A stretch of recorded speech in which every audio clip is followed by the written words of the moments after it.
Luego de que Juan comience, vamos a tener un doble comentario en esta ponencia, ¿sí? Vamos a tener un comentario de Nair Fernández y otro de Laura Di Santo, con lo cual, bueno, van a disponer más o menos de la mitad de 15 minutos cada una. Así que bueno, nuevamente me llamo a silencio y Juan, No, somos tiene todo 15 oídos.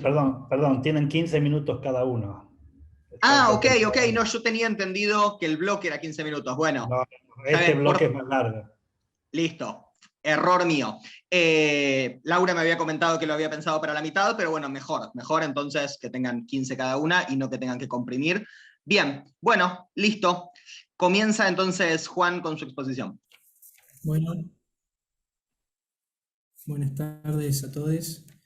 La verdad que es un placer y agradezco a ambos grupos poder participar hoy. Muy interesante el trabajo, felicitaciones a Daniel y al comentario de Pedro.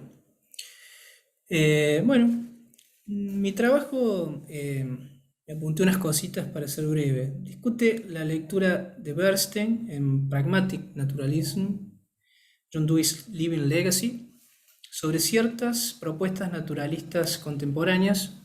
Yo tengo en cuenta, sin desarrollarla, a Gottfried Smith, sobre todo, que tomando ciertos compromisos centrales del naturalismo liberal de cuño magdaleniano o celarciano, dejan de lado el quietismo filosófico, específicamente, digamos, desestiman el rechazo a un estudio o un abordaje científico de la normatividad.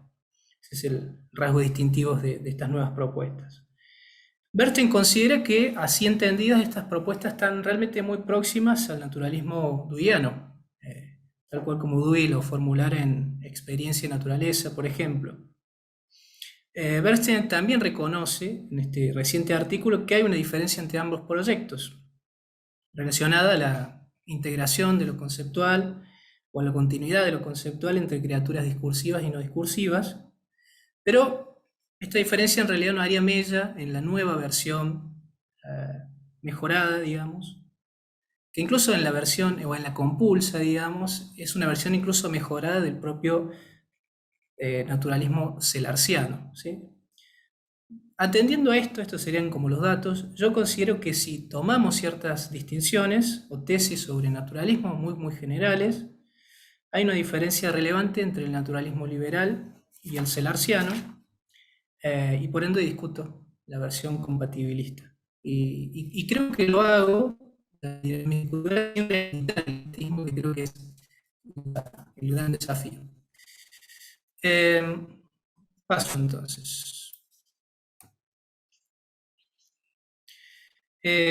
Menciono algunas características de la discusión, menciono las tres tesis relacionadas al naturalismo, algunas implicaciones que me parecen interesantes para mi marco de discusión, menciono o refiero aspectos que me interesan de la reconstrucción de Bernstein del naturalismo de Dewey, los compromisos que estarían compartiendo los naturalismos de Dewey y el naturalismo liberal.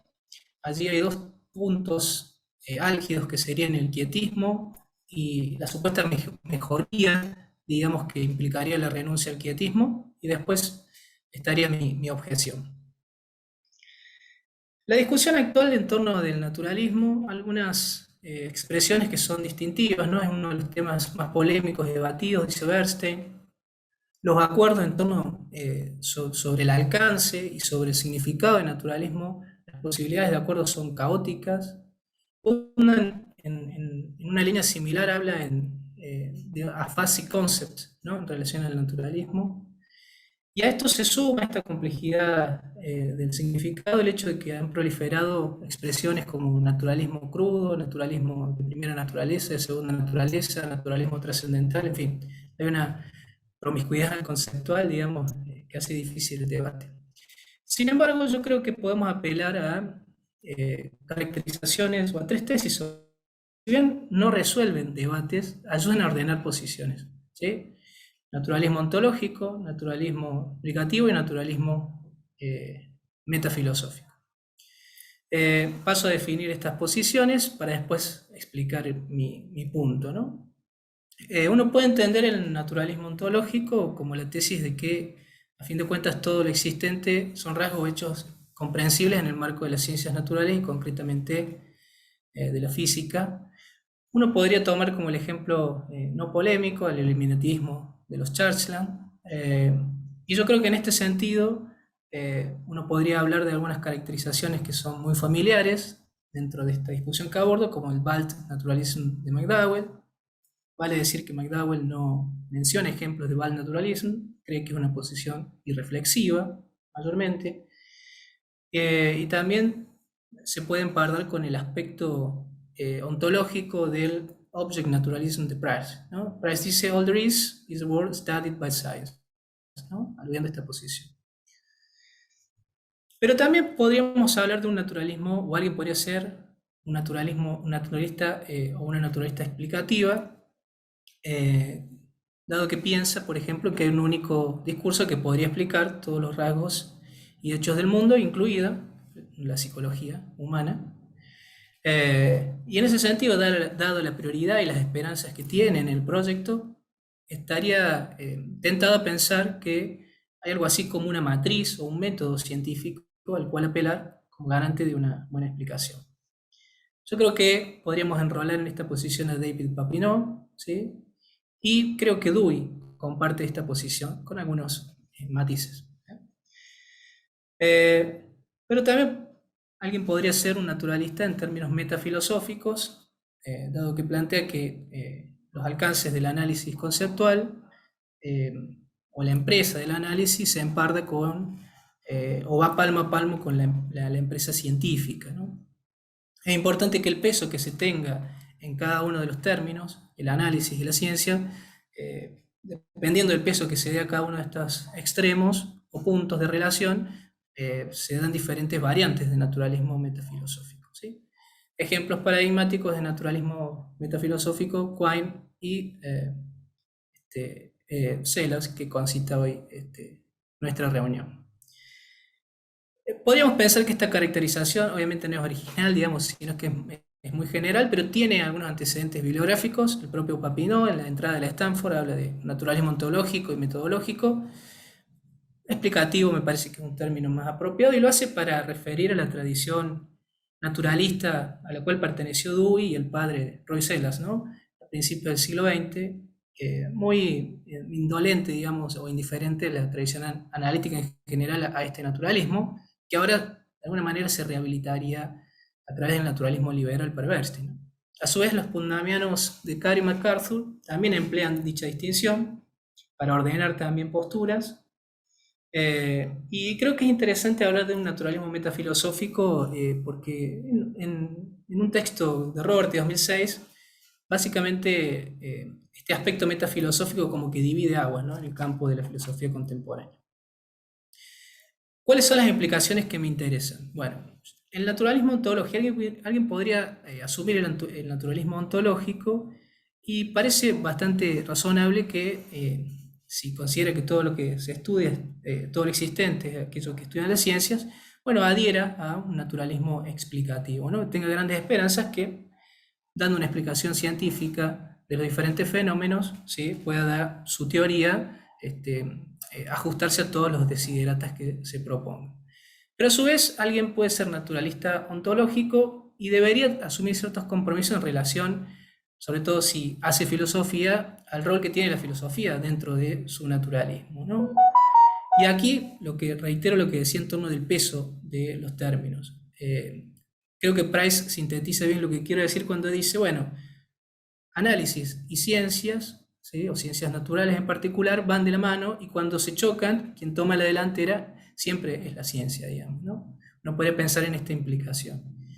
A su vez, el naturalismo metafilosófico, a mi juicio, no implica necesariamente, sí o sí, el naturalismo explicativo, dado que alguien podría considerar que, no obstante ser las ciencias natural o ciertas disciplinas dentro de las ciencias naturales muy apropiadas para resolver ciertas cuestiones, el monopolio de la filosofía todavía estaría en el planteo de ciertos problemas y en la resolución de algunos aspectos de esos problemas.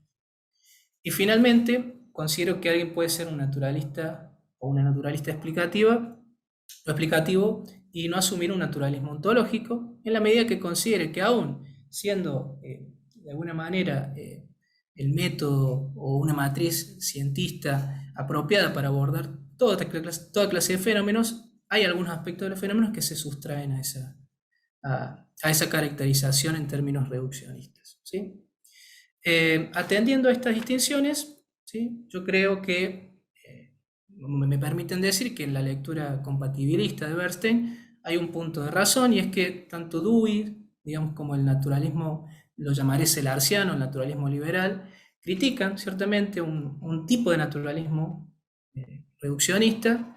A su vez critican desde ya y alcanzan a cubrir la apelación a todo tipo de entidades sobrenaturales o supernaturales, pero que sin embargo, en tanto que el naturalismo deweyano es metafilosófico y explicativo, juzgo que el naturalismo liberal, de cuño celarciano, es metafilosófico, pero no explicativo. Y a su vez considero que esta diferencia es interesante, digamos que no es una diferencia menor.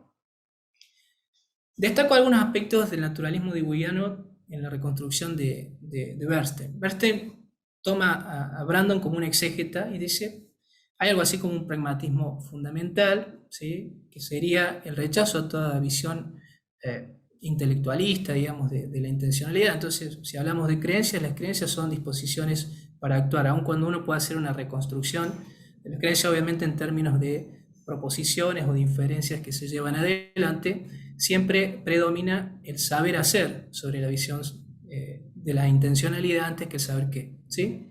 Pero a esto se agrega, pensando sobre todo en Dewey, una generalización a partir de la idea de hábito para sostener una cosmovisión, podríamos decir, de interacción viviente, dinámica, orgánica, ambiental del organismo. Esta matriz evolutiva o evolucionista permitiría contar una historia que va desde el aprendizaje individual y de diferentes fases de desarrollo hasta abarcar diferentes interacciones y dar cuenta de la categoría de lo social en su conjunto, ¿sí? Es toda una matriz, digamos, teórica, digamos, la deweyana, que tiene como característica distintiva el acento en plantear algunas continuidades, ¿no? Esto es también letra de Bernstein. Hay 4 continuidades. Hay continuidad dentro de la experiencia, hay continuidad dentro de la experiencia humana y las interacciones orgánico-ambientales de los animales no humanos, entre la investigación de sentido común y la investigación científica. Dewey dice, sobre todo en la lógica, el sentido común ofrece algunas hipótesis a las ciencias y las ciencias a su vez corrige el sentido común, y también hay continuidad entre la experiencia y la naturaleza, ¿sí? Pero, dice Bernstein, hasta acá llega la exégesis. Un neopragmatista celarciano, si se quiere, como Brandon, ve sobre todo con suspicacia la segunda continuidad, ¿sí? Tomando la expresión de Brandon en Articulating Reason, podríamos hablar que, bueno, la integración conceptual es algo o la continuidad conceptual en términos de Bernstein, es algo que le hace ruido. Sin embargo, Bernstein considera que en este punto, bueno, la discrepancia habría que atribuirla a que, digamos, la cuestión de la demarcación para Brandon está directamente relacionada, digamos, a su poco interés, si se quiere, el valor epistemológico de la experiencia y también a la discusión en general sobre el naturalismo, ¿no? Pero el argumento central brandoniano es: si marcamos la continuidad, entonces perdemos la diferencia, ¿no? No parecería haber mayores matices en su posicionamiento. Entonces, atendiendo a esto, ¿sí? Y tomando en cuenta hasta dónde llega la reconstrucción de Brandon, ¿cuáles serían los aspectos compartidos entre el naturalismo deweyano y el naturalismo liberal, ¿sí? Como les decía, naturalismo liberal en la reconstrucción de Bernstein es Gottfried Smith y algunos otros más, pero yo me centro allí, ¿no?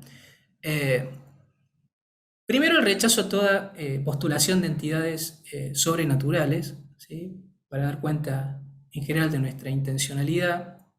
El rechazo a una concepción restrictiva o reduccionista de naturalismo, el bad naturalism. Pero en relación a la famosa tesis oposición quietista en torno de un abordaje o de hacer preguntas que pueda responder la ciencia sobre la naturaleza de las normas, digamos. El naturalismo liberal, digamos, ahí pone entre paréntesis este compromiso. El argumento, según Bernstein, es el siguiente: sin una investigación científica de la normatividad, no es posible cerrar un gulf que la propia naturalismo intenta cerrar entre norma y naturaleza, o uno podría decir, no logra explicar la articulación, digamos, entre el espacio lógico de las razones y el espacio lógico de la naturaleza, ¿sí? Sería como un punto débil. Uno podría pensar que el quietismo es un aspecto problemático, digamos, del naturalismo liberal.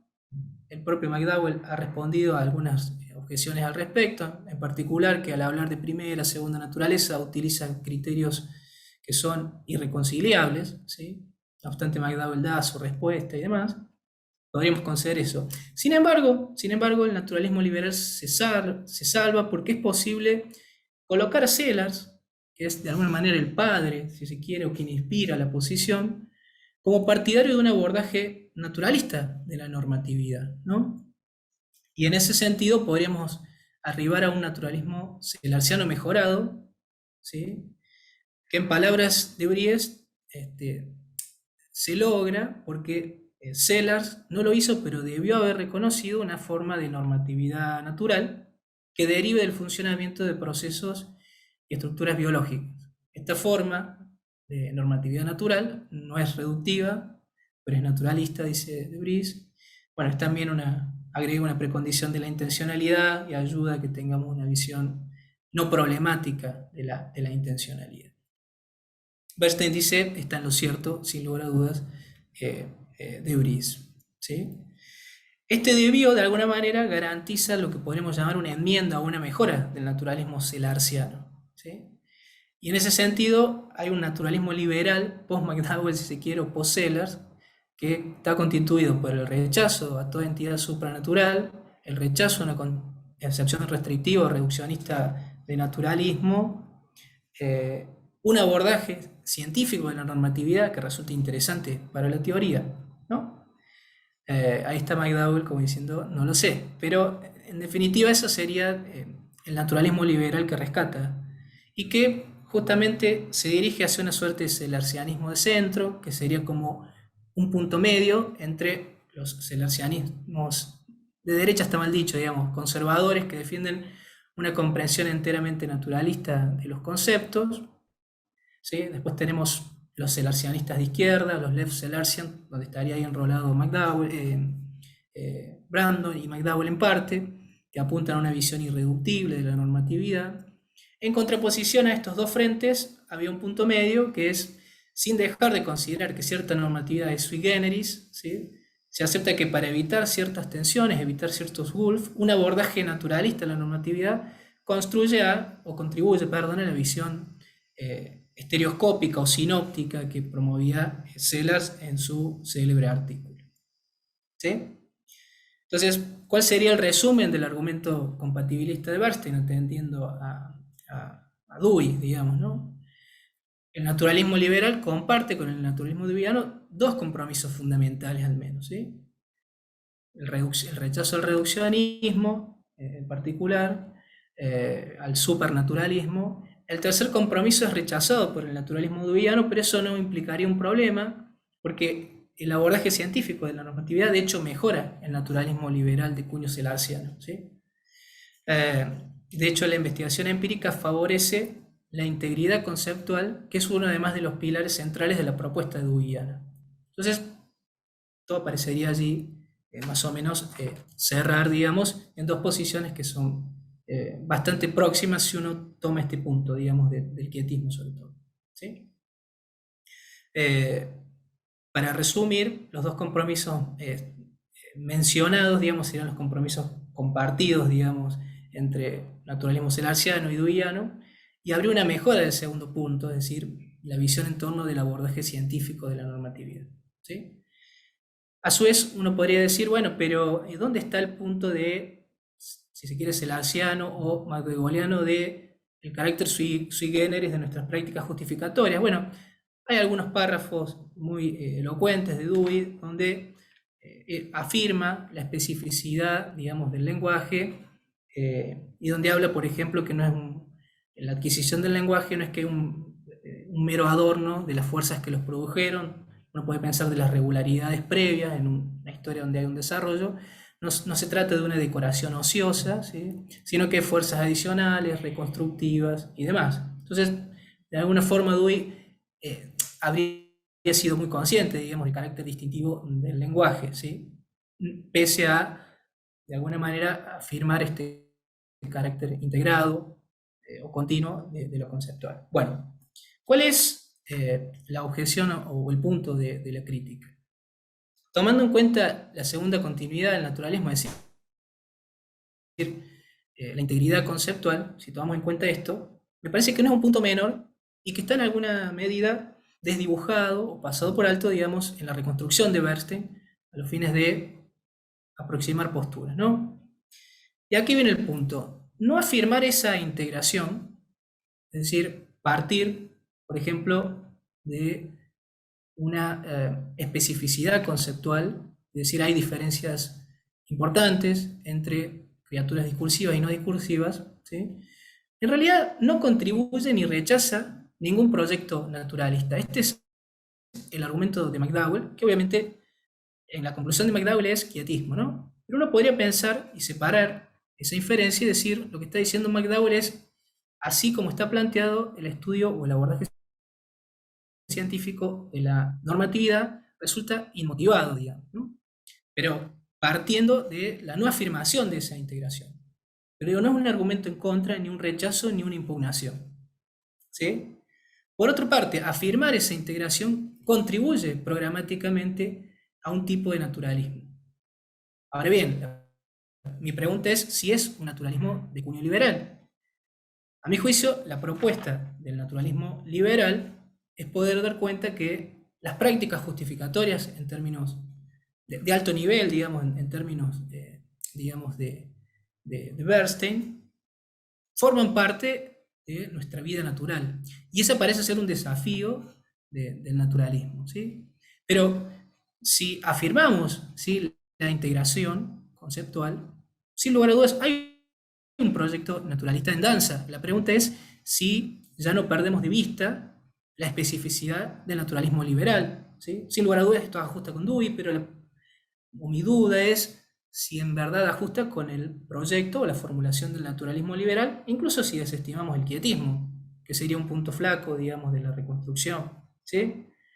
A mi juicio, la particularidad del naturalismo liberal es que conserva dos tipos de inteligibilidad: el espacio lógico de las razones, el espacio lógico de la naturaleza. Y creo que este último distingo, digamos, se pierde de vista en la lectura compatibilista, ¿sí? De hecho, el naturalismo, insisto con este punto, en función de esa distinción, pretende explicar cómo nuestras prácticas justificatorias forman parte de nuestra vida natural. Aun cuando haya habido innumerable cantidad de objeciones conceptuales a McDowell por este punto, ese parecería ser el proyecto naturalista liberal, en donde, por cierto, el análisis tiene un peso que a mi juicio no tiene en el proyecto naturalista deweyano, ¿sí? Una breve cita McDowelliana, digamos, para entender, digamos, que su interés está en que obviamente no aparezca como fantasmagórica o como supernatural nuestras capacidades conceptuales, y que a su vez el acento está en no asociar la idea de naturaleza con aquello que ofrecen las ciencias llamadas ciencias naturales o la propia física.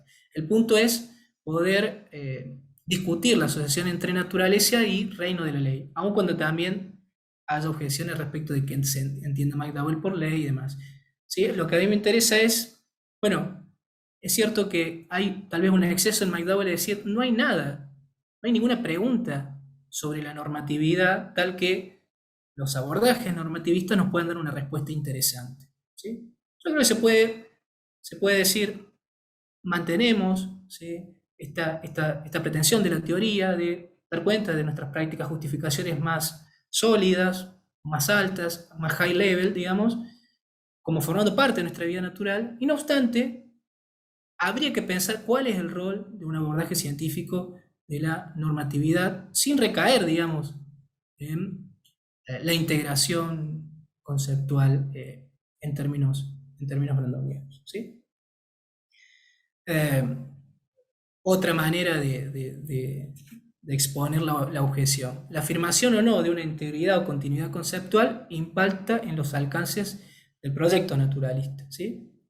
El naturalismo liberal, incluso rechazando el quietismo como una suerte de tercer compromiso, asume que toda investigación empírica es significativa, pero debería encontrar una limitación en la medida en que conserva, ¿sí? Conserva los dos tipos de inteligibilidad y considera que hay un aspecto de nuestras prácticas justificatorias que es solo inteligible en el marco del espacio lógico de las razones, ¿sí?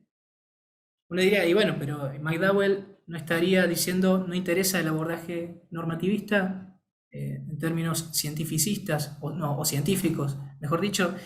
Bueno, el punto es, tal vez habría preguntas interesantes que podría elucidar un abordaje normativista, científico de la normatividad, aun cuando no pueda despejar la pregunta de cuál es el estatuto de esas prácticas justificatorias, ¿sí? El naturalismo deweyano, en cambio, partiendo ya desde el vamos, digamos, de dicha continuidad, asume que la investigación empírica completa, si se quiere, nuestra mirada acerca de la continuidad conceptual. Creo que es una diferencia relevante, ¿no? Y acá sí, para ir cerrando, en términos de la distinción entre tres tesis naturalistas, ¿sí? El naturalismo deweyano es un naturalismo metafilosófico, dado que considera que el quehacer filosófico debe basarse o tomar como modelo particularmente el estudio de las ciencias. Tuvo una insistencia, sobre todo en los middle works de Dewey, de bueno, rehabilitar ciertos modos de pensar, ¿sí? Que están asociados al estudio de la física y a cierto aspecto también o cierto momento de la modernidad donde se consolidaron esos modos de hacer ciencia, ¿sí? Que a su vez harían un continuo, digamos, con la irrupción del darwinismo en la vida intelectual, digamos, y filosófica de su tiempo, etc. Pero también es un naturalismo explicativo en la medida que considera que el estudio científico de la normatividad va a dar una clave y una respuesta concreta a la pregunta en torno del alcance de nuestras capacidades conceptuales, ¿sí? Incluso podría ayudar a evitar visiones acotadas de la intencionalidad en términos de Brice, ¿sí? Por el contrario, el naturalismo liberal, incluso deflacionándolo un poco, quitando el compromiso quietista, ¿sí? Es metafilosófico, dado que considera que el quehacer filosófico debe atender al estudio de las ciencias naturales, y de hecho esto no es contrario incluso a la posición de McDowell. Posiblemente hay preguntas que la ciencia pueda responder, o diferentes disciplinas científicas, sobre conductas normativas, ¿sí? O en una normatividad biológica como condición de la normatividad de obediencia a reglas, o en criaturas no discursivas, ¿sí? Pero es un naturalismo no explicativo, dado que el estudio de la normatividad no brinda una descripción de nuestras habilidades conceptuales que son inteligibles en el espacio lógico de las razones, ¿sí? Algunas aclaraciones finales, quedan un par de minutitos, creo, para cumplir los 30, para hacer. Esta diferenciación es importante, no podría decir, bueno, pero al final Bernstein está tratando de aproximar posiciones. ¿Por qué caprichosamente distinguir las posturas? ¿Sí? Yo creo que es interesante, dado que creo que hay dos proyectos naturalistas que son diferentes, y que el desafío de ver cuál es el rol de la normatividad conceptual sin desprendernos del abordaje científico de la normatividad, perdón, sin desprendernos del concepto de espacio lógico de las razones, puede ser, incluso a despecho de McDowell, puede ser un desafío interesante, ¿no? Por otra parte, y esto se lo debo a mis compañeros, un Lefse-Larsen, como McDowell, como Brandom, ¿sí? Digamos, tiene una complejidad teórica que podría permitir, ¿sí? Que muchas de sus conceptualizaciones sirvieran para echar luz o brindar algunos insights conceptuales para un abordaje científico de la normatividad, ¿sí? No creo que sea contrario al espíritu de la obra de Brandom. Por otra parte, es importante mencionar que hay matices en la obra de Dewey, tal vez en Human Nature and Conduct es mucho más complejo, digamos, en su visión acerca de los hábitos lingüísticos por contraposición a otro tipo de hábitos. Y algo que me parece fundamental es que la necesidad de una continuidad conceptual a veces puede estar motivada por diferentes aspectos de la teoría, por ejemplo, para explicar el aprendizaje, ¿no? Y pienso que particularmente Dewey, al hablar de educación, mencionaba que es un proceso de formación de disposiciones fundamentales. En ese sentido, dar cuenta de ese proceso puede ser un punto esencial en la teoría, algo que está muy por fuera del interés de un neopragmatista al estilo McDowell. Bueno, y eso es todo. Bueno, muchas gracias, Juan. Bueno, ahora siguiendo con este carácter fuertemente federal de nuestro evento de hoy, luego de la intervención del compañero Juan, oriundo de San Luis, que trabaja en Córdoba y que nos honra en su presencia en el grupo de Buenos Aires, van a intervenir también las colegas Laura, ¿sí? Laura Di Santo, que es de la Universidad Nacional de Tucumán, que también participa en nuestro grupo en SADAF, y Nair, que es de la Universidad Nacional de Mar del Plata, ¿sí? Con lo cual están cubiertos varios de los principales centros urbanos y filosóficos del país. De acuerdo al programa, el orden es el alfabético, primero Laura y después Nair. No sé si ustedes habían pensado hacerlo de otra manera, compañeras, si no, procedo a darle la palabra a la colega Laura, ¿sí? Becaria doctoral, que nos estará comentando entonces en primer lugar la ponencia de Juan. Bueno, me llamo a silencio. Laura, somos todos oídos, puedes compartir pantalla si lo deseas. Muchas gracias. ¿Se me escucha bien?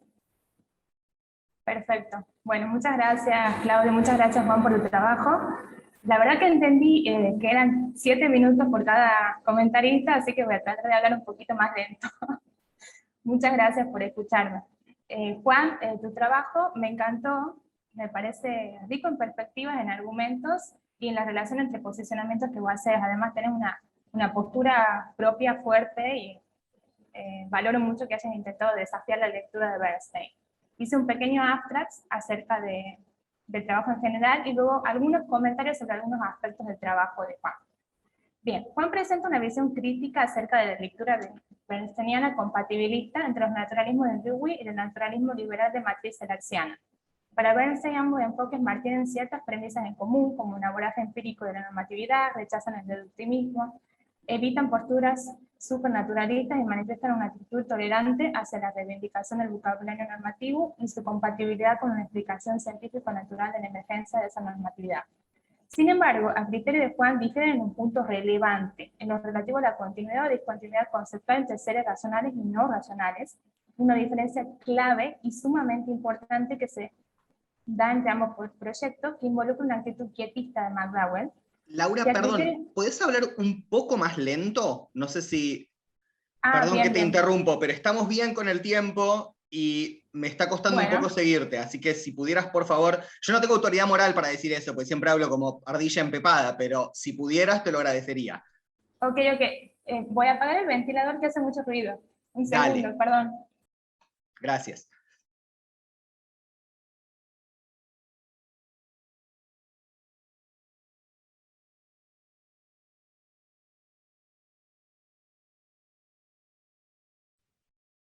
Bueno, ahí estamos, me parece que yo incluso me escucho bastante mejor. Bueno, entonces estaba comentando que el criterio de Juan difiere en un punto relevante ambas teorías, que es un punto que está suavizado o disminuido por Bernstein. Cuando se apela a una idea de segunda naturaleza, se logra explicar en qué medida nuestras capacidades conceptuales, prácticas justificatorias, forman parte de la naturaleza, no hace falta ya un abordaje empírico de la normatividad, que es una gran diferencia con Dewey. Tales puntos, sobre todo este último, diferencian considerablemente el sentido de ambos proyectos, haciendo necesario matizar dicha compatibilidad, entre otras consecuencias que menciona el trabajo de Juan. Bueno, de acuerdo con Juan es que la diferencia clave entre ambos proyectos se da entre el quietismo suavizado por Bernstein, ya que el programa del naturalismo liberal es una tarea imprescindible por parte de un naturalista no restrictivo, y esto es dar cuenta de la normatividad. Por otro lado, siguiendo la perspectiva de Bernstein, siguiendo la perspectiva de Putnam, voy a traer a colación un poco de lo que yo estudio. A diferencia de la actitud quietista de McDowell, un filósofo naturalista sí debe asumir un compromiso acerca del debate realismo-antirrealismo en ciencia, Y es nuestro deber epistémico tratar de resolver las contradicciones y tensiones conceptuales entre las perspectivas del mundo del sentido común y las científicas. En este proyecto, la filosofía para Panman tiene una doble faceta, y ambas son esenciales. Una es la científica, que interactúa con las ciencias naturales y sociales, y la otra es la moral, que pregunta sobre nuestras vidas y nuestras culturas como han sido hasta ahora, y nos desafía a reformar ambas. Ahora bien, en relación a McDowell y a la postulación de la primera y la segunda naturaleza, tenemos ciertos interrogantes que nos despierta su postura. ¿Cuál es la relación entre la primera y la segunda naturaleza? ¿En qué sentido es natural la segunda naturaleza? ¿La segunda naturaleza pertenece a la primera? ¿Hay algún tipo de superioridad epistemológica u ontológica de la primera respecto de la segunda? Bueno, esta noción es problemática y dispara ciertos interrogantes. Esto nos lleva a pensar, ¿es suficiente este supuesto de segunda naturaleza para posicionarse como un filósofo no continuista? Pensando también en un camino alternativo para seguir elaborando la tesis de la segunda naturaleza. En la perspectiva de McDowell, ¿no podría funcionar como una condición de posibilidad de la inteligibilidad del pensamiento con sentido y reflexivo y por lo tanto establecerse como un presupuesto básico e indispensable? Esto es, con un lugar con un rol trascendental. También se hace necesario aclarar un poco el concepto de building que utiliza McDowell. Ahora, volviendo a la pregunta anterior acerca de si puede tener algún tipo de rol trascendental, el concepto de segunda naturaleza. Si no se concede semejante protagonismo como ese, en lo referido a la cuestión de la existencia de una segunda naturaleza, notamos que se cifra algo muy importante, a saber, la posibilidad misma del pensar filosófico. Es que de no existir una segunda naturaleza que se presente como garantía única de la libertad, el sello distintivo de la trascendentalidad del hombre sería difícil, sino radicalmente imposible, concebir una actividad como la filosófica. La filosofía, en tanto expresión cultural y manifestación de un logo racional, solamente tiene sentido si presuponemos que es libre. De lo contrario, la filosofía pertenecería al orden de la primera naturaleza, al reino de la ley, la reducción de todo pensamiento y de todo significado a un mero movimiento del cerebro, al actuar involuntario de las conexiones neuronales. Por otro lado, en el trabajo de Juan se sostiene que el pietismo buscaba cerrar la grieta entre la naturaleza y norma, mente y mundo, regularidad causal y comprensión normativa. Bueno, McDowell logra una pregunta que surge. ¿McDowell logra una propuesta superadora ante esta dicotomía? Por otro lado, pienso un poco desde mi lugar. ¿Panman estaría de acuerdo con la lectura de Bernays? Bueno, yo creo que no. El Panman maduro no admitiría un quietismo. De hecho, su perspectiva es mucho más cerca al proyecto naturalista de Dewey, aunque actualizado a tópicos contemporáneos. Por otro lado, dentro de los naturalistas liberales, Mario de Caro es uno de los filósofos que trabaja sobre eso, considera que Panman también es un naturalista liberal, y concibe como un partidario de esta línea, que a su vez podría ser llamado como naturalista liberal, normativa y metafísicamente realista. Comparte junto a McDowell y Dewey el rechazo del naturalismo de corte reduccionista y el desprecio por la postulación de entidades sobrenaturales. Panman comula con un naturalismo metafilosófico. Es un realista científico no reduccionista. Por otro lado, el naturalismo liberal de Panman mantiene una actitud pluralista hacia la epistemología y la ontología. Reconoce el papel relevante de las ciencias naturales en la generación del conocimiento, pero admite que no es la única fuente legítima de conocimiento. Asimismo, mantiene que las diferentes ciencias no deben ser interpretadas monísticamente, es decir, como si fuera una cosa en contenido, métodos y objetivos. Afirma que el pluralismo es una actitud intelectual correcta en el trato con la ciencia, pero no solo con la ciencia. Reconoce que tanto las perspectivas científicas como las del sentido común sobre el mundo son aproximadamente correctas y en efecto son constantemente revisadas. En relación al problema de la reconciliación, Panman desde el naturalismo liberal señala que el mundo no puede ser enteramente descrito por la física y pregona un pluralismo conceptual, que señala la necesidad de usar una pluralidad de sistemas conceptuales mutuamente irreductibles, pero no incompatibles, para tratar con los diferentes niveles de la realidad. Bien, eso es todo. Muchas gracias. Bueno, muchas gracias, Laura. A continuación, como adelantaba, va a exponer la profesora Nair Fernández de la Universidad Nacional de Mar del Plata, también becaria doctoral del CONICET, ¿sí? Que bueno, va a completar nuestro bloque de comentarios. Así que bueno, te escuchamos, Nair. Gracias, Claudio. ¿Me escuchan bien? Sí, genial. Bueno, gracias también a Fede Penelas, que me invitó a participar de este coloquio, con la intención de que fluya la conversación sobre el trabajo de Juan y propiciar el intercambio. Voy a hacer un par de señalamientos breves, ¿sí? Y algunas preguntas, o sea que le van a dar marco a algunas preguntas. Me gusta que aún sin haberlo coordinado específicamente, nos ocupamos de cosas ligeramente distintas con Laura, así que salió muy bien eso. Bueno, en primer lugar quería mencionar que me gustó mucho el trabajo, también la presentación que hiciste, Juan, así que estoy muy contenta con eso. Y me parece especialmente esclarecedora, ¿sí?, esta distinción que vos presentaste entre naturalismo ontológico, metodológico y metafilosófico, ¿sí? Adhiero en que naturalismo es un concepto muy polisémico, ¿sí? Me parece que hiciste un muy buen trabajo de desmalezamiento conceptual, ¿sí? Acuerdo en general con esta crítica que presentás, ¿sí?, según la cual los naturalismos de Dewey y de Sellars no serían tan compatibles como pretendió señalar Bernstein, ¿sí? Mis lecturas se acercan más a la propuesta de Dewey, ¿sí? Mi investigación, podríamos decir. Entonces, en ese sentido de cuestionar la utilidad de los dualismos modernos, ¿sí? Y por eso mi intervención va a seguir esa línea.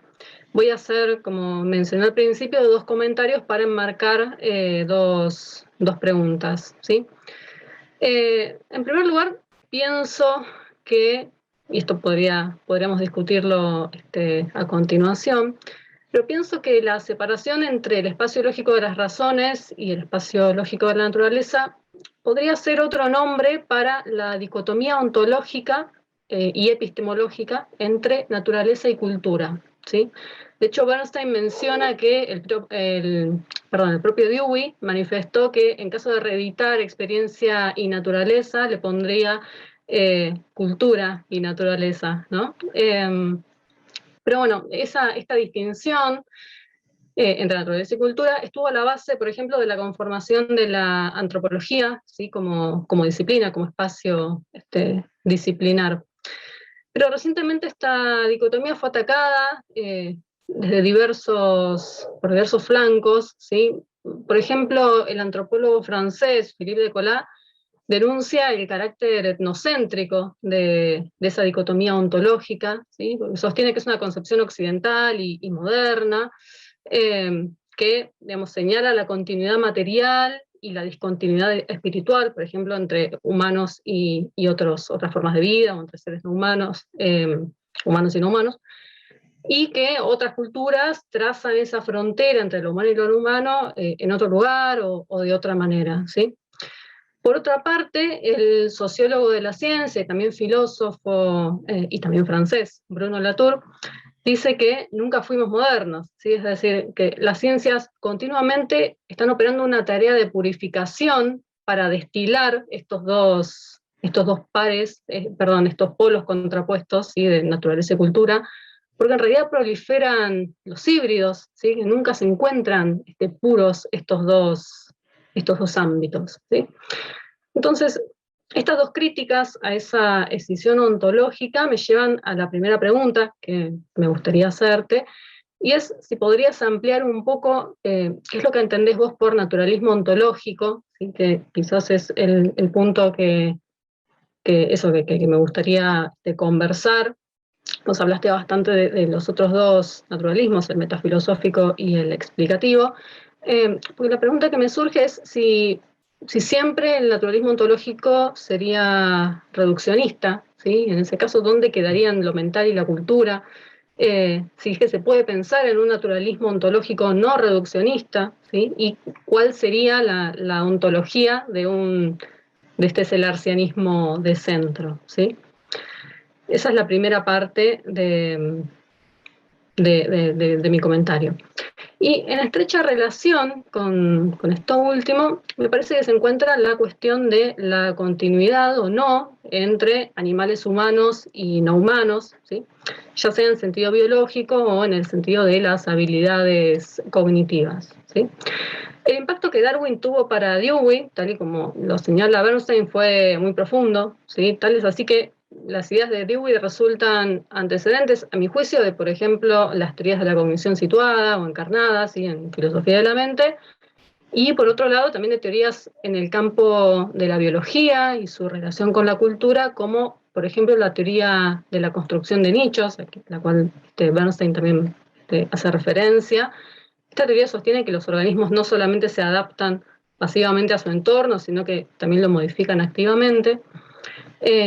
Y otra teoría relacionada con esta, también dentro del campo de la biología, es la de la herencia dual, ¿sí? O doble herencia, es decir, la herencia genética y la herencia cultural. Hay, de hecho, quienes proponen pensar en 4 dimensiones de la evolución, ¿sí? No solamente la genética, sino justamente también la cultural, la epigenética y la simbólica, la conductual.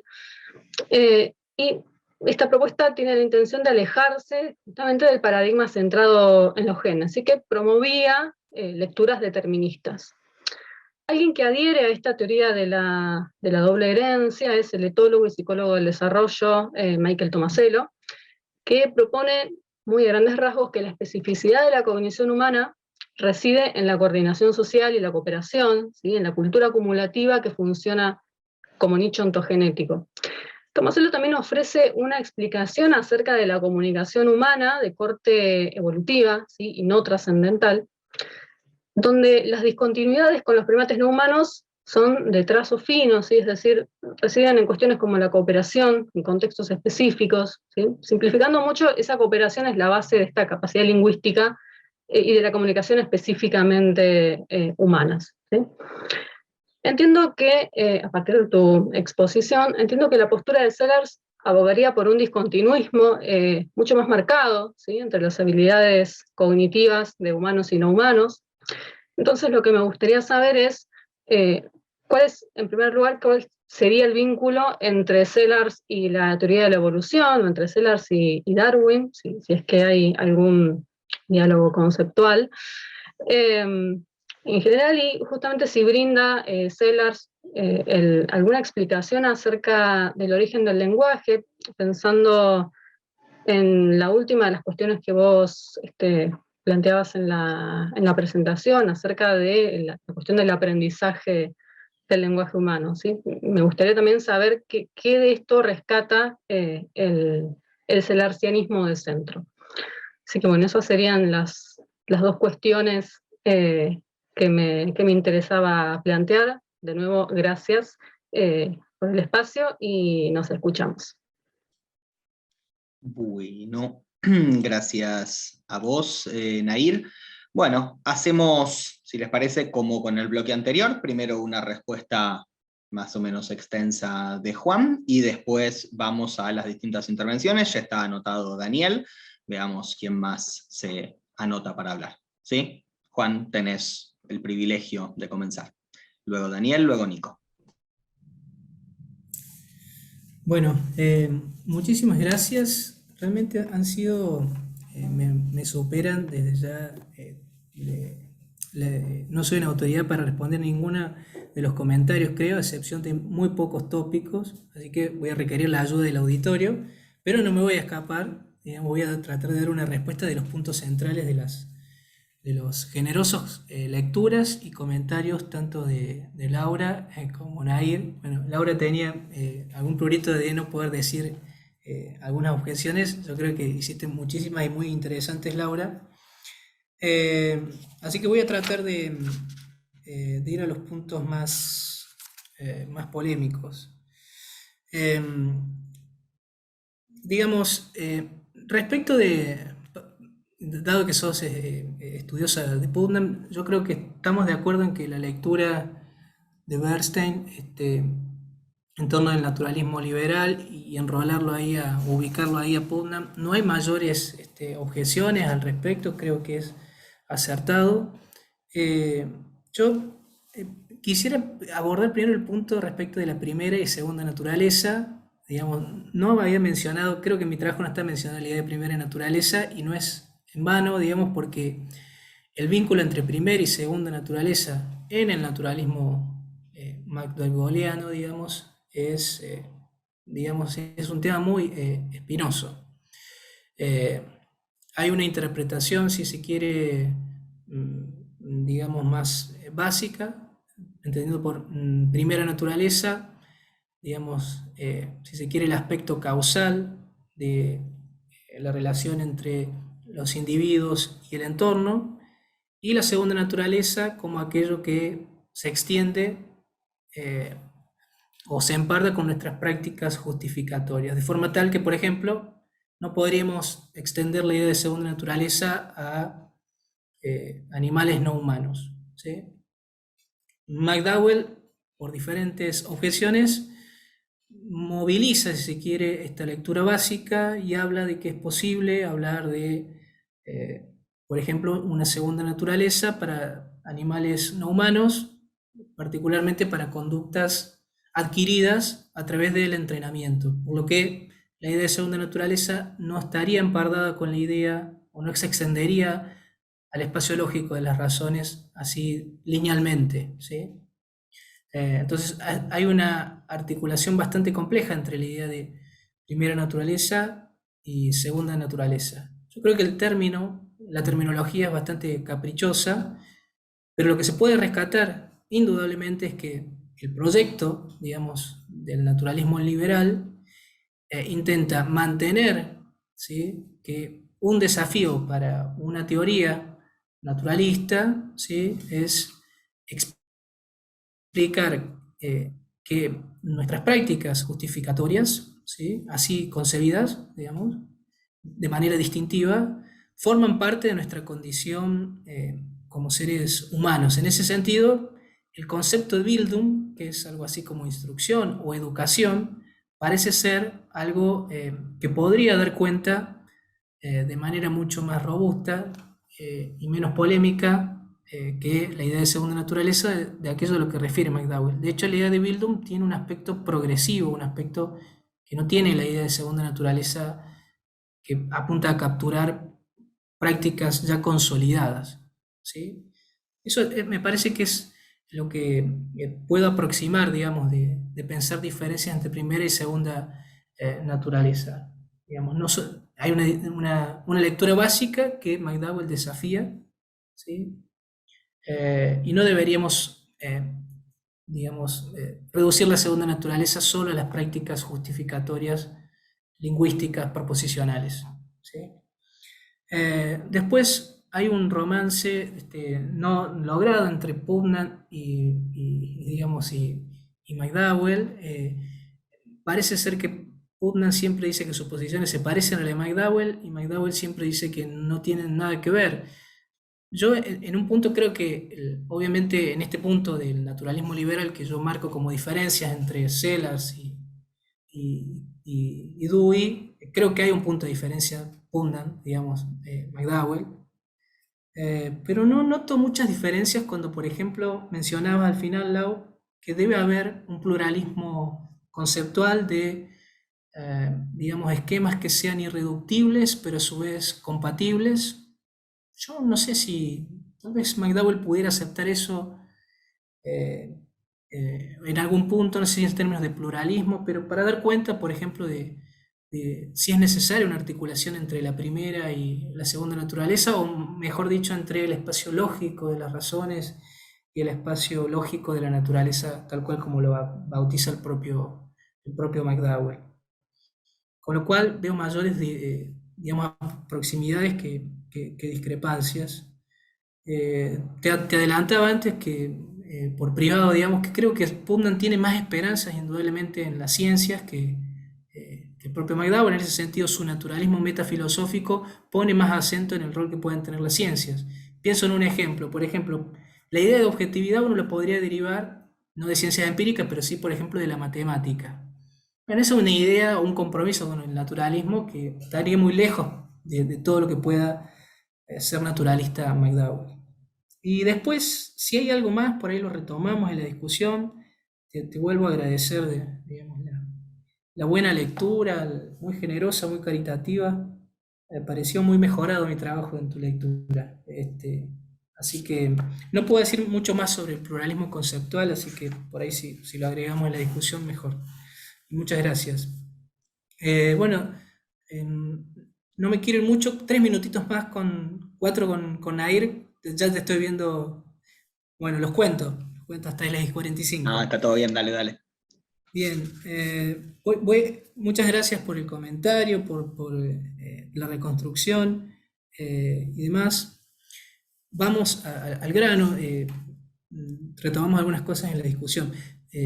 ¿Cómo entiendo el naturalismo ontológico? Si lo puedo entender de una forma no reduccionista, al menos atendiendo a la propia distinción y a la estipulación que hice, no encuentro una forma de que el naturalismo pueda ser entendido de una forma no reduccionista en términos ontológicos, digamos, ¿no? A no ser que uno diga algo así como, bueno, las entidades culturales y psicológicas son falsas y son útiles, digamos, pero sería, para mi juicio, una suerte de instrumentalismo medio, no sé, que me dejas ahora poco, pero entiendo el punto. Después, respecto de los cruces que haces entre las teorías de la cognición situada, después mencionaste la teoría, creo que algo de la teoría de la doble herencia o algo similar, desconozco, pero no es la primera vez que al tratar algún texto deweyano hay un cruce con algunos abordajes antropológicos y demás. En ese sentido no puedo decir mucho respecto de las posiciones de Tomasello y demás, pero sí algo pensando en Dewey, en las limitaciones por ahí de la teoría deweyana, un poco para pegarle a Dewey. Se dice que Dewey no deja de ser antropocéntrico en la medida que siempre la experiencia que vale es la experiencia humana, ¿sí? En ese sentido, tal vez habría que matizar ahí el empardamiento con estas posiciones, aun cuando Dewey es vale reconocer también, muy progresista en sus posiciones en otros aspectos, digamos.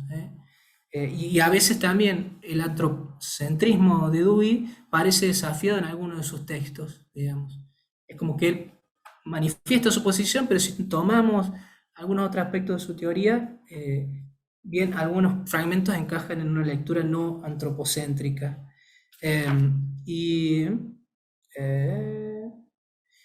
Algo más iba a decir en relación a esto. Yo diría que en algún momento de tu comentario, esto digamos, el antropocentrismo también va de la mano de hacer un realzamiento a veces del discurso acerca de las razones y de la razón como la racionalidad como distintiva de los seres humanos y como un punto de quiebre en relación a las criaturas no discursivas. Yo digo, para ser caritativo con McDowell, me parece que ese acento nunca va de la mano, digamos, de impugnar el valor que tiene las ciencias para la cultura, digamos. Me parece que en ese sentido el quietismo, digamos, es un paraguas, digamos, contra toda objeción que uno pueda hacer, digamos, antropocéntrica o, digamos, prejuiciosa para posiciones como las de McDowell, ¿sí? Me parece que habría que matizar eso. Es como, no estoy en contra del abordaje científico de nada, diría, me parece, McDowell, pero me suena raro porque lo que nosotros pensamos acerca de nosotros mismos, estoy citando un poco a Brandon, es un rasgo, digamos, que deberíamos atender para una reconstrucción del bicho que somos, digamos. Y por último, una excelente pregunta que nunca se me hubiera ocurrido, lamentablemente, ¿cuál es el vínculo entre Sellars y Darwin?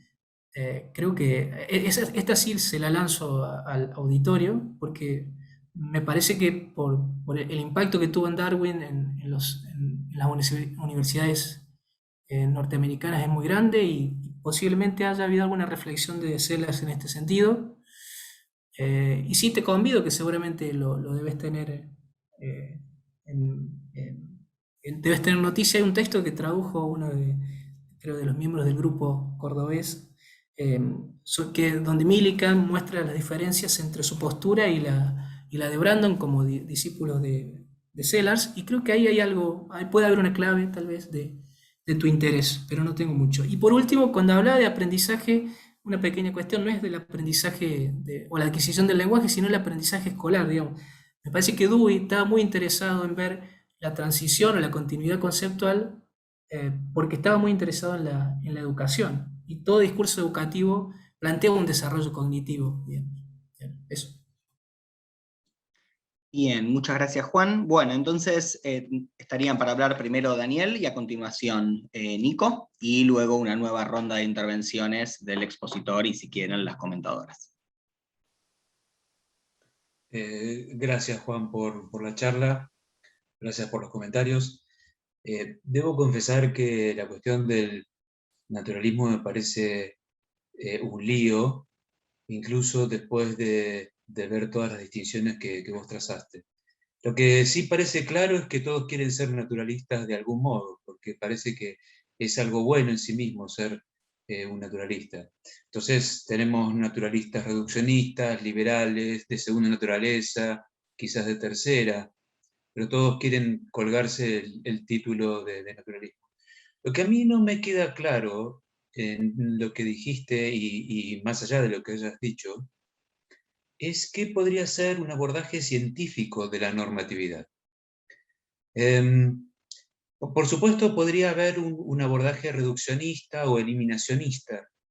Eso podría significar, en cuyo caso, o la normatividad no sería nada, porque sería eliminada en última instancia, o sería reducida a relaciones naturales, de covariancia o lo que fuere, digamos, en cuyo caso tampoco sería nada. A veces vos ponías la foto de Millikan y de los naturalistas que siguen a Sellars por ese lado, y suelen hablar de normatividad natural asociada a las funciones de los órganos y demás. ¿Sería eso un abordaje científico de la normatividad? Digamos eso porque a primera vista parece ser simplemente el detectar que en la naturaleza hay cierto tipo de normatividad. Y por otro lado, ¿eso también explicaría la normatividad, por ejemplo, matemática, moral, conceptual, lógica? Digamos, ¿cómo sería un enfoque científico de ese tipo de normatividad? O, dicho en otros términos, ¿qué se supone que tiene que hacer la ciencia cuando aborda la normatividad? ¿Qué tipo de explicación debería dar si es que pretende dar una explicación de la normatividad? Rastrear la normatividad hasta las causas, reducirla, decir acá hay normatividad en donde nunca habíamos pensado. No entiendo muy bien qué se supone que es el proyecto de una explicación científica de la normatividad. Bien, muchas gracias. Está Nicolás y luego Federico. Ahí va. Gracias Juan por la charla. Estaba pensando en varias cosas. Una que te quería preguntar, si tenés un segundito, lo puedes pegar por el chat, la referencia al texto de Gottfried Smith, porque siempre lo he leído en relación a temas de representacionalismo y cosas así, pero nunca en relación a naturalismo, a cosas relacionadas al pragmatismo, básicamente. Eso, nada, en primer lugar. Y pensaba en relación al naturalismo, porque a mí sí me parece súper interesante las distinciones entre el naturalismo, pero también pienso qué clase de teorías estamos comparando, es decir, al servicio de qué está puesto el naturalismo.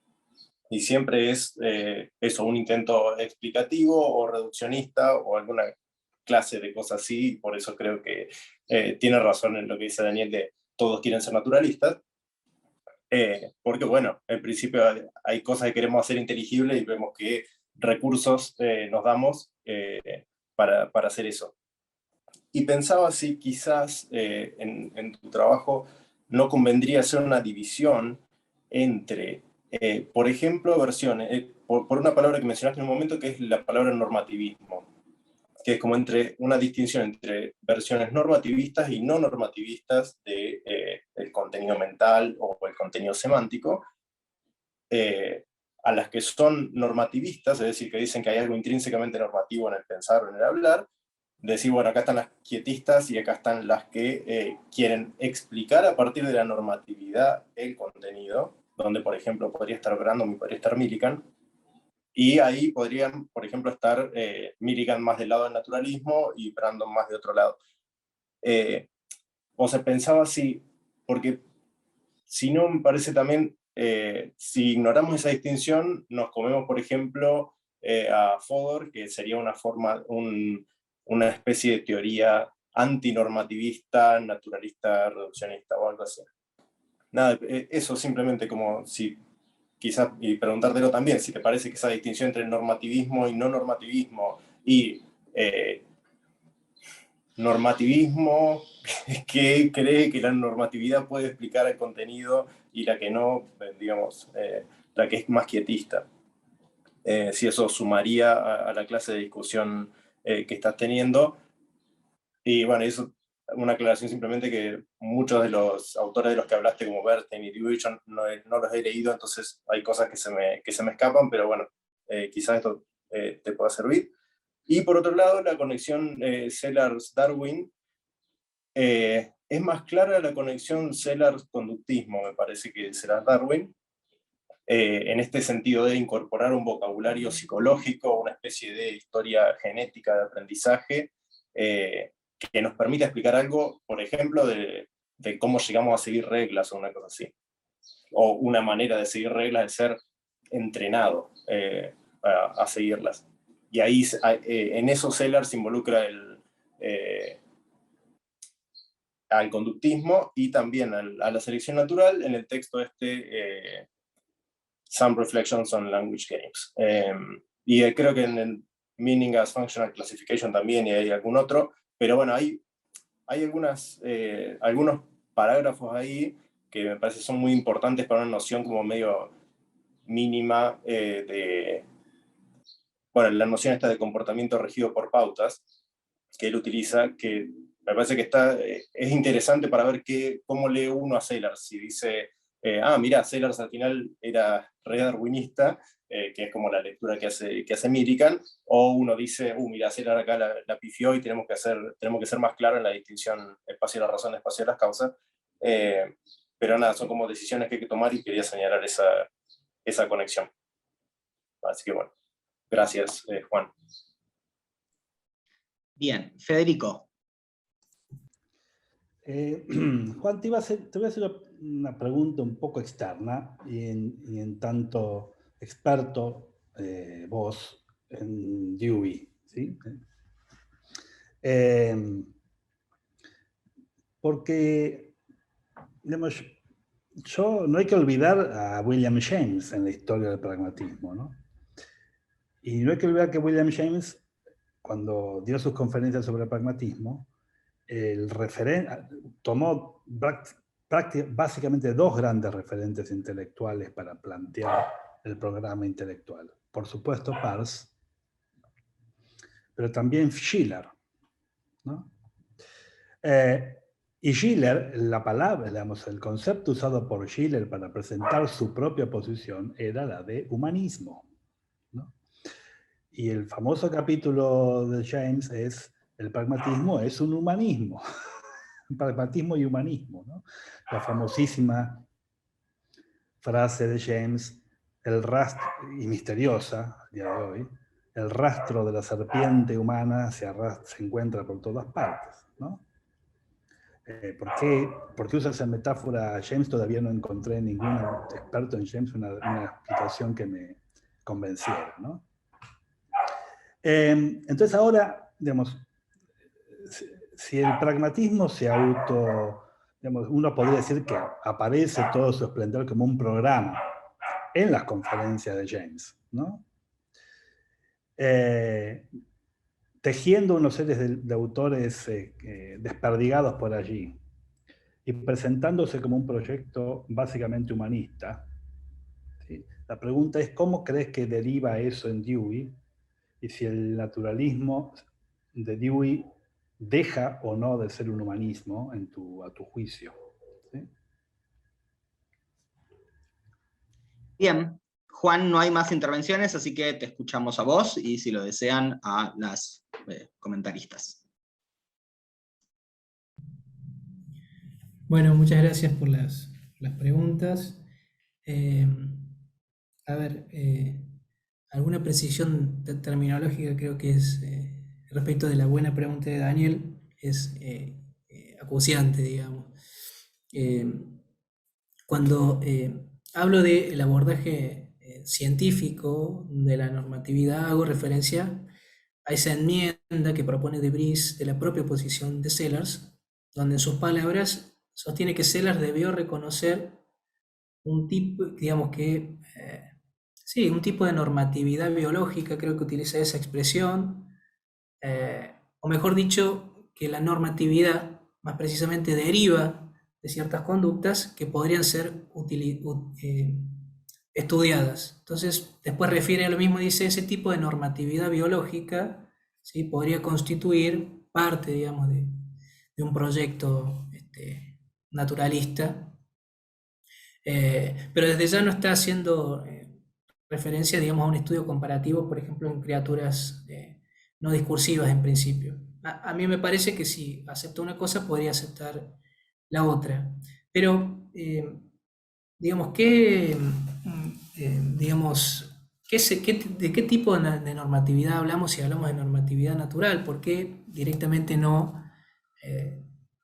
ser Millikan, digamos, y decir, bueno, en realidad este estudio constituye el estudio de, no sé, ciertas, no sé, el estudio, digamos, de las abejas puede echar luz acerca de conductas intencionales o aspectos relacionados a la referencia, al uso de toda la maquinaria conceptual que tenemos.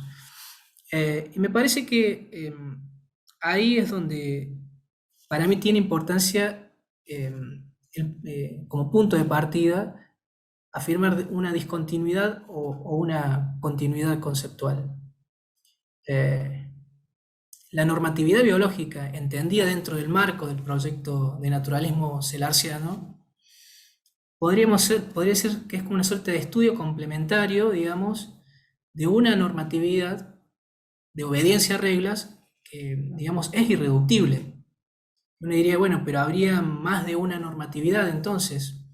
Y podríamos aproximar, sí, un tipo de normatividad deflacionada que podría ser, digamos, un conjunto de distinciones que se dan en el desarrollo, digamos, previo al uso de razones, supongamos, de un individuo más o menos, o una individua madura.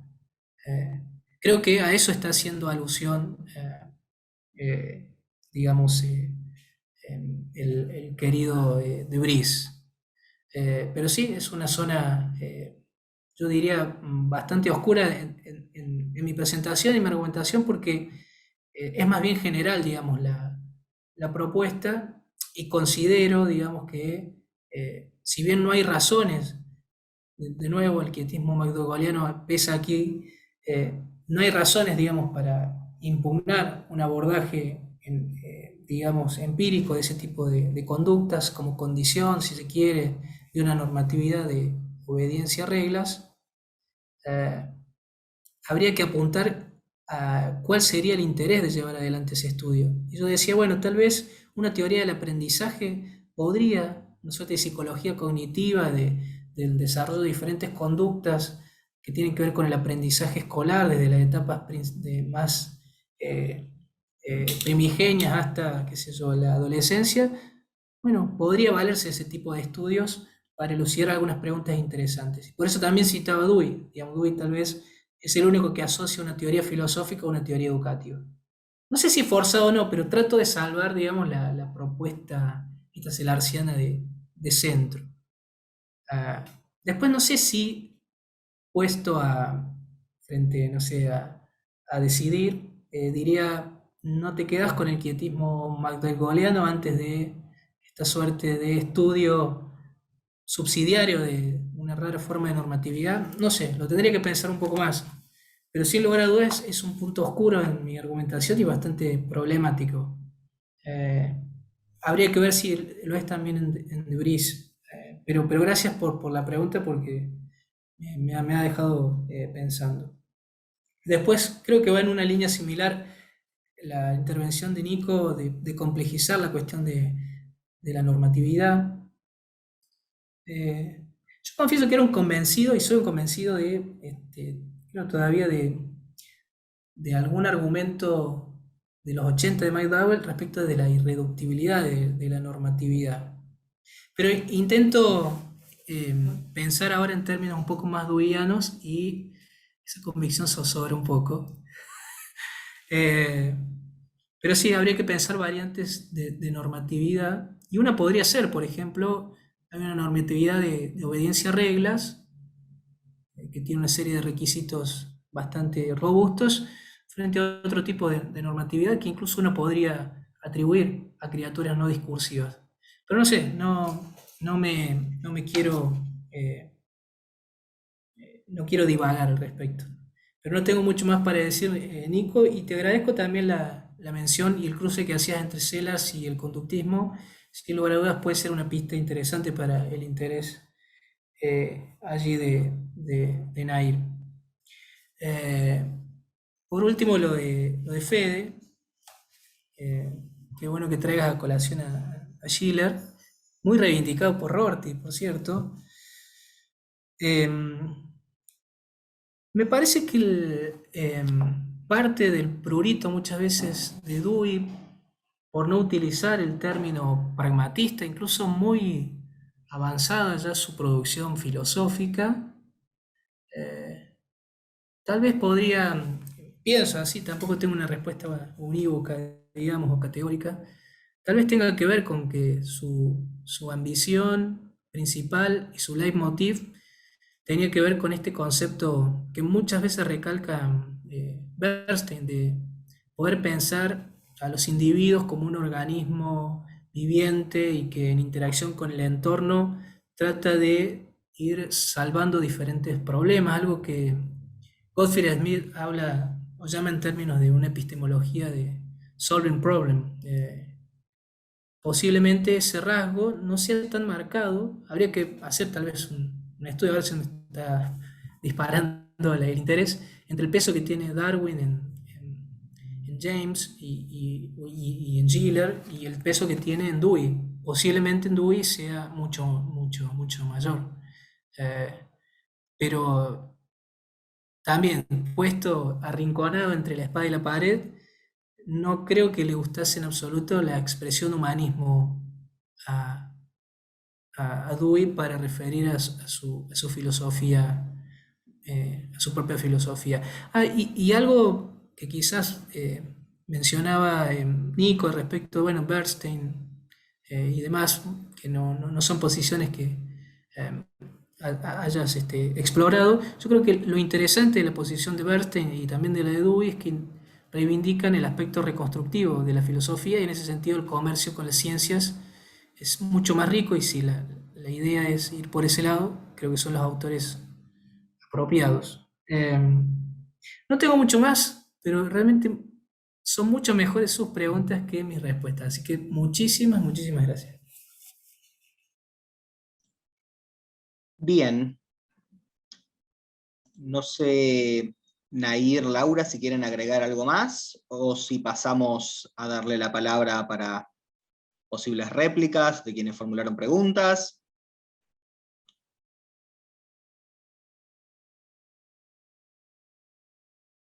Daniel, sí. Adelante, entonces. Sí, la pregunta aclaratoria, Juan, no era para decir, mirá, acá tenés en tu trabajo. Me parece que es una dificultad que yo tengo en general del proyecto, de lo que se supone que es el proyecto de naturalización de la normatividad, porque Se supone que una de las cosas que intenta hacer la ciencia es establecer leyes causales o conexiones o covariancias interesantes entre distintos rangos de fenómenos y, digamos, la ciencia podría mapear todo eso, pero intuitivamente no llamaríamos a eso normatividad, porque, otra vez, para ser muy, muy conceptual, tenemos el reino del ser y el reino del deber ser, entonces no veo en qué sentido. Entiendo que uno puede tratar de dar una explicación psicológica, por ejemplo, de la evolución de la conciencia moral, del seguimiento de reglas, todo eso por supuesto que está dentro del marco de lo que podría ser la ciencia. Lo que no entiendo es cómo eh, buscar leyes causales por ahí nos dice algo interesante acerca de lo que es la normatividad, a menos, claro está, que uno diga, bueno, es todo un epifenómeno meramente humano, en realidad en el mundo no hay nada parecido, digamos, todo se reduce a colisiones de partículas y campos, qué sé yo, ¿no? A menos que uno diga eso, ¿no? Pero si no, no entiendo muy bien cuál es el proyecto en general.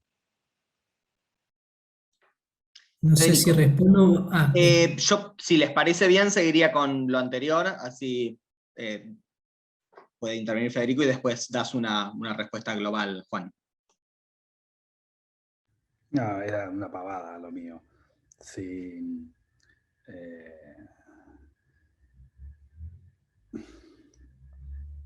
si el pragmatismo cuahumanismo no, lo voy a decir así, si el naturalismo de sujetos de Price no es una forma de retomar la senda del pragmatismo cuahumanismo.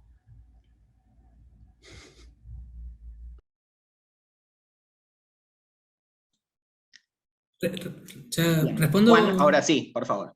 No, mira, mientras hablaba también pensaba que hay un texto que le dedica Bernstein a Rorty, que justamente el profundo humanismo, creo que se llama, de Richard Rorty, eh, también pone el acento en la lectura de Schiller, pero eh,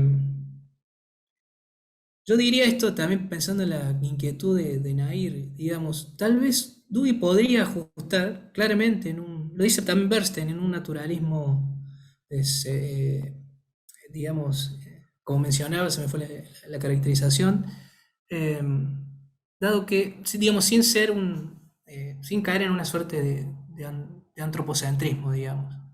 Es, bueno, es fundamental dar cuenta de,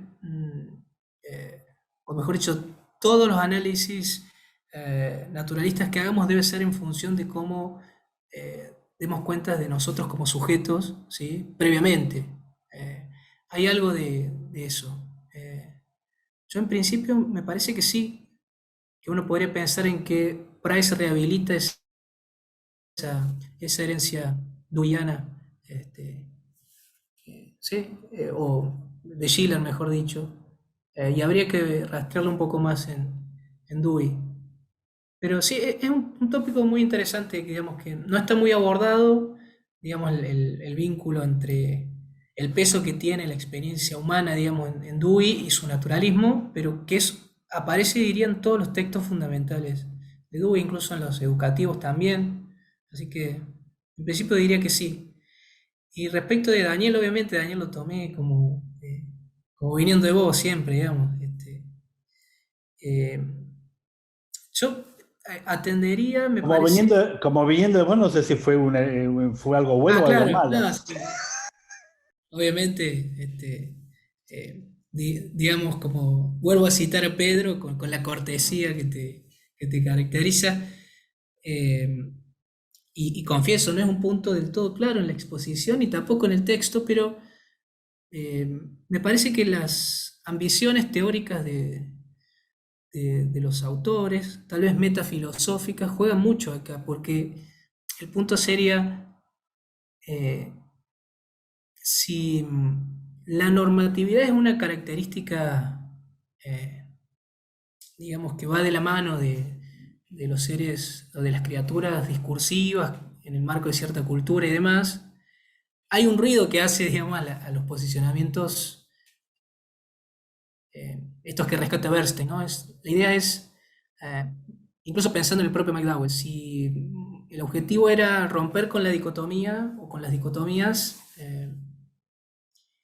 hay algún tipo de concesión que tenemos que hacer respecto de la normatividad y su vínculo con las leyes causales o las regularidades causales, ¿no? Si no, es como allí el riesgo de supernaturalismo, que era algo que nos interesaba dejar de parte, digamos, como que emerge, digamos. A ver, ese argumento a mí me parece eh, atendible, digamos, en la medida en que consideramos que todo este giro quietista, McDowelliano, de segunda naturaleza, etc., lo dejamos de lado. Decimos, bueno, y está bien, consideramos que hay algo así como prácticas justificatorias que son inteligibles solo en el espacio lógico de las razones.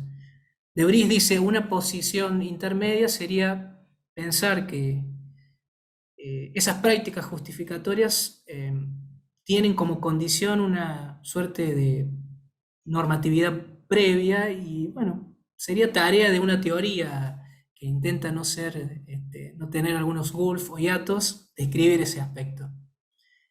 Pero ya te veo venir y digo, sí, y un pragmatista diría, bueno, ¿y cuál es la diferencia? ¿Damos cuenta de todas esas leyes y que vamos a pensar diferente sobre la normatividad a partir de ahí? Hay un artículo de McDonald's, no el de las hamburguesas, sino el que edita el libro Rorty and his McDowell and his Critics, sobre este punto, y lo que él hace es justamente discutir él toma a Millikan y demás y trata de explicar la génesis biológica del espacio lógico de las razones. En referencia a la pregunta de si tengo tiempo de Fede, hay un libro de Putnam que se titula Realismo con rostro humano, que está tomado justamente de esta idea de James, de que el rastro de la serpiente humana está en todas las cosas. Me parece que, y Putnam le pone ese título porque el realismo de él acepta que hay un aporte de la mente en lo que nosotros llamamos realidad. Él ahí dice, la mente y el mundo se hacen mutuamente. Entonces, la pregunta que te hacía Federico puede ser retraducida en estos términos. ¿Dewey estaría de acuerdo en que, en cierto modo, lo que nosotros llamamos realidad es hasta cierto punto, como dice James, una construcción humana? Esto es lo que uno podría pensar que estaba involucrado en esa pregunta de Federico.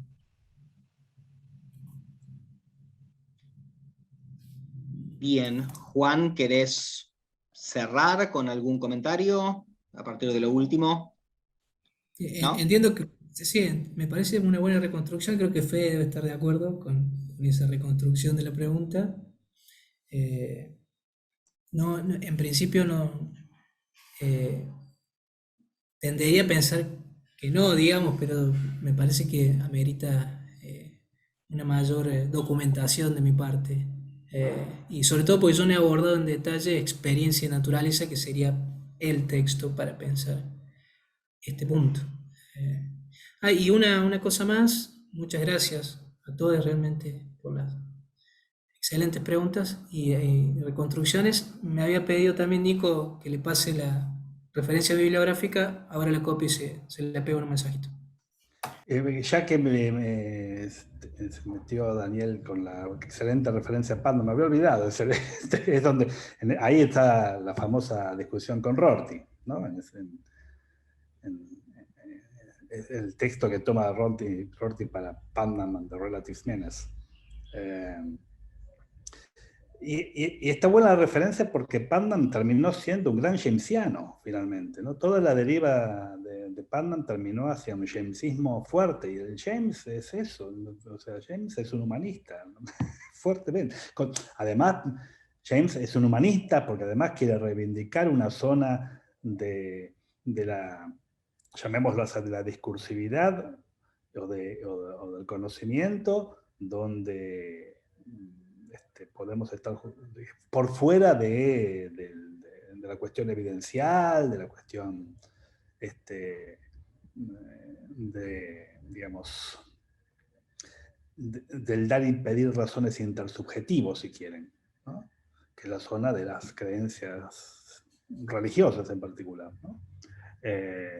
Bueno, y como Putnam además tiene una deriva religiosa también, no es casual que haya ahí una confluencia interesante. Entonces, si metemos a Putnam en la escena,